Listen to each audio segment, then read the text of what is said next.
In the last part of this lecture, we're going to take a look at the way that certain viruses grow for us in the laboratory. If you recall, we talked about a very similar thing in bacteria, which we referred to as a growth curve. So we can examine a growth curve for viruses in the laboratory as well. We're going to use lytic bacteriophages as our model virus to discuss this growth curve. If you can recall, when we culture bacteria in the laboratory, our growth curve had several steps to it, several different distinct phases. We talked about the lag phase, the exponential phase, the stationary phase, and the death phase. In the viral growth curve, there are going to be three: the eclipse phase, the maturation phase, and the release phase. The viral growth curve is actually referred to as a one-step curve, and you're going to see why in just a minute. The eclipse stage of the viral growth curve is the stage that follows adsorption. And remember, adsorption is when the viral particle attaches to a receptor on the host cell.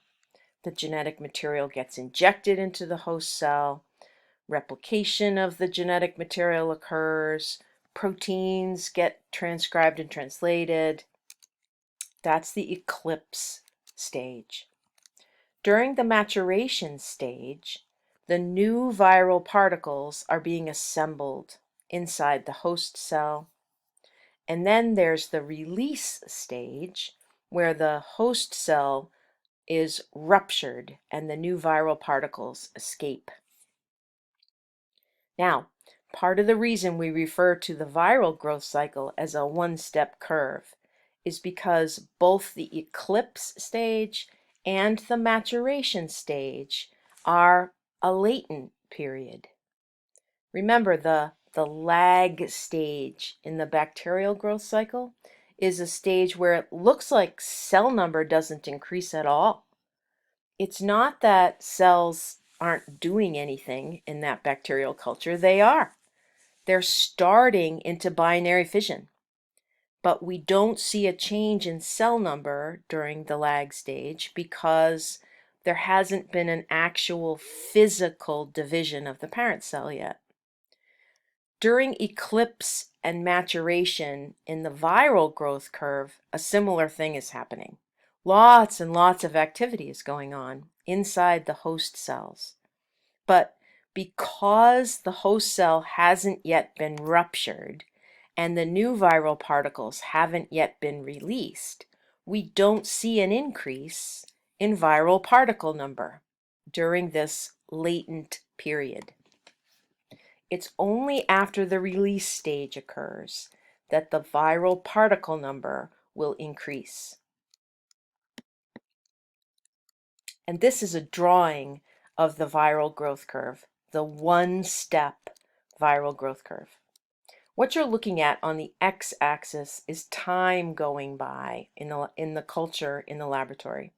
And on the y-axis is what we refer to as the relative viral particle count. This is an indirect count. We're not actually counting viral particles. We're counting plaque forming units, similar to colony forming units in bacteria. We'll talk a little bit more about this in just a minute. But for now, I want you to follow along with the curve. There's going to be a certain number of viral particles in this culture at the beginning, and that's what they're showing us right here. We add a certain number of viral particles to a bacterial cell culture, and then we watch as time goes by. Notice that at the very beginning, we're going to see the viral particle number drop just a little. And the reason it drops is because the viral particles are entering the host cells. They're entering the bacterial cells. Then we enter the latent period. And the latent period goes on because the eclipse stage has to happen and the maturation stage has to happen. During eclipse, the viral DNA is being replicated. It's also being expressed. It's being transcribed and translated. During the maturation stage, new viral particles are being assembled inside the host cell. And then we hit the release stage, and viral particle number rapidly accelerates, exponentially accelerates over the next period of time. This is when the host cells are being ruptured and all of the new viral particles are being released. This is not happening simultaneously though, and that's why we do get this particular curve. It's not that all of the host cells are going to rupture at the same time. You're going to see them rupturing over a period of time in an asynchronous way. Now, the duration of the viral growth cycle will vary by virus. The time it takes to get through eclipse, maturation, and release will vary by virus. For example, bacteriophages go through their growth cycle in anywhere from about 20 minutes to about an hour. Animal viruses, in comparison, take much longer to get through their growth cycle, anywhere from about 8 hours to a couple of days to about 40 hours. So a much longer viral growth cycle for animal viruses. Now I said we were going to talk just a little bit about plaque forming units. If you recall, when we were discussing determining bacterial growth in the laboratory, we talked about an indirect method called viable plate counting. We're going to use an indirect method with viruses as well. Part of the reason that we don't do direct counting with viral particles is because you need very expensive equipment. You need an electron microscope to do that. So instead, we're going to do an indirect method, which involves infecting bacterial cells. We're going to infect those bacterial cells on an ordinary media, either an agar plate or in broth culture. The reason the agar plate is particularly useful is because we can look for what we call plaques on that agar plate after a period of incubation. Remember, when we make a spread plate, we are putting bacterial cells all over the surface of the agar, and after we incubate that, we expect to get this sort of uniform lawn of growth, not colonies. And that's what you're seeing on here, all of that cloudy area. That's a lawn of bacteria growing. But you can also see these little clear circles on that lawn. These are called plaques. These are places where there are no bacterial cells growing. And the reason there are no cells is because they've been lysed. They've been ruptured as viral particles have broken free. Now, yes, we do examine bacteriophage growth in bacterial cells, but we can also do these indirect methods with eukaryotic viruses, plant viruses, and animal viruses. We just have to do it a little differently.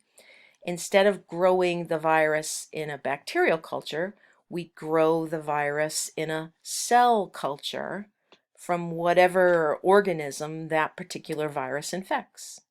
So if you were interested again in studying a virus that infects respiratory cells in animals, you would have to grow those respiratory cells in culture and then infect them with the virus and then look to see how many of the cells get lysed or broken apart in the culture. It's also possible to quantify viruses using whole organisms. In other words, you can infect the organism and then look to see how many of those organisms are killed. Generally, we're talking about single-celled organisms when we talk about this particular methodology. So a plaque assay for a bacteriophage involves creating a lawn of bacteria on an agar plate and then allowing the viral particles to infect those cells and go through their growth cycle. We're going to look for areas of lysis. We're going to look for plaques, and these plaques are just areas where lysis has occurred, where cells have been ruptured and are no longer able to grow. We count up those plaques and we determine the number of plaque forming units as an estimate of, or an approximation of, viral particle number. Now, just as we saw when we did viable plate counting with bacteria, we have to do some dilution in a sample so that we don't create a plate that is just overwhelmed with viral plaques. We have to take our original sample material and we have to create a serial dilution from that sample material, a dilution by a factor of 10 each time. We then take each of those dilutions and we plate them out, and we put these plates into the incubator, and then we look for plaques. And as we saw with the viable count assay, we're going to only count plaques on plates that have a reasonable number of plaques on them. Remember, we said for a bacterial colony forming unit determination, we look for plates that have between 30 and 300 colonies on them, and those are the plates we count. In a viral plaque assay, we're going to look for plates that have between 10 and 100 plaques on them, and we're going to count those plates. Now, if we're going to use a viral plaque assay, there are a couple of things to remember. Obviously, you can only use this kind of assay for viruses that exit the host cell and lyse the host cell as they come out. You also would only use this type of assay for viruses that replicate relatively quickly. It would be impractical to try to use this kind of assay for a virus that replicates very, very slowly, or a virus that inserts its genetic material into the genome and doesn't leave the host cell. So plaque assays allow us to determine the number of plaque forming units per ml of original sample. It's an estimate of viral particle number, just like colony forming units is an estimate of bacterial cell number. Now, unlike the use of bacterial viable plate counts, the plating efficiency for viruses really varies. So that is a problem with using plaque assays. The plaque forming unit number is always going to be lower than the actual count of viral particles. Just like we said, the colony forming unit number is always going to be lower than the number of bacterial cells. The reason for this in terms of the virus is that multiple viral particles can get into one host cell. It's not a one-to-one relationship. Also, and importantly, viruses really vary in their efficiency of infection. Just because you put a viral particle into a cell culture, you're not ensured that that particle is going to get into the host cell. In fact, for bacteriophages, and bacteriophages have a high efficiency of infection, for bacteriophages, you're lucky if you get greater than 50% of the viral particles getting into a host cell. Imagine that. a 50% infection rate is considered good. For animal viruses, it's abysmal. For animal viruses, you're lucky if you get 1% of the viral particles to get into the host cells in culture. The last thing I want to talk about today is this term titer. You hear this term a lot in common language. What a titer is a count. And it's important to remember that it's a count of different things in different situations. So when it comes to viruses, when you hear the term titer, it refers to the number of infectious particles, viral particles, in a particular volume of fluid. And it's the fluid that varies. So for example, we can quantify the number of viral particles in a volume of culture fluid. So we can determine a titer for a volume of culture fluid in the laboratory. We can also quantify viral particle numbers in a volume of fluid that we've collected from a host. So for example, you could determine the titer of the virus that causes COVID-19 in respiratory secretions from a human being. You can determine the number of the SARS-CoV-2 virus, the number of particles per ml of respiratory fluid that comes from a human patient. It's possible to do that, to determine that kind of titer. But we have to remember that that word titer can also be applied to antibodies. And it gets very confusing for people if you don't clarify what kind of titer you're talking about.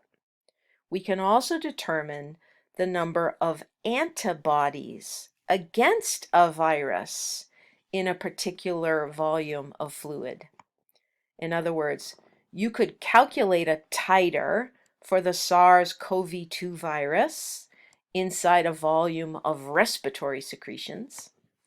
You could also determine a titer for antibodies against the COVID-19 virus in the blood of a patient who has recovered from infection.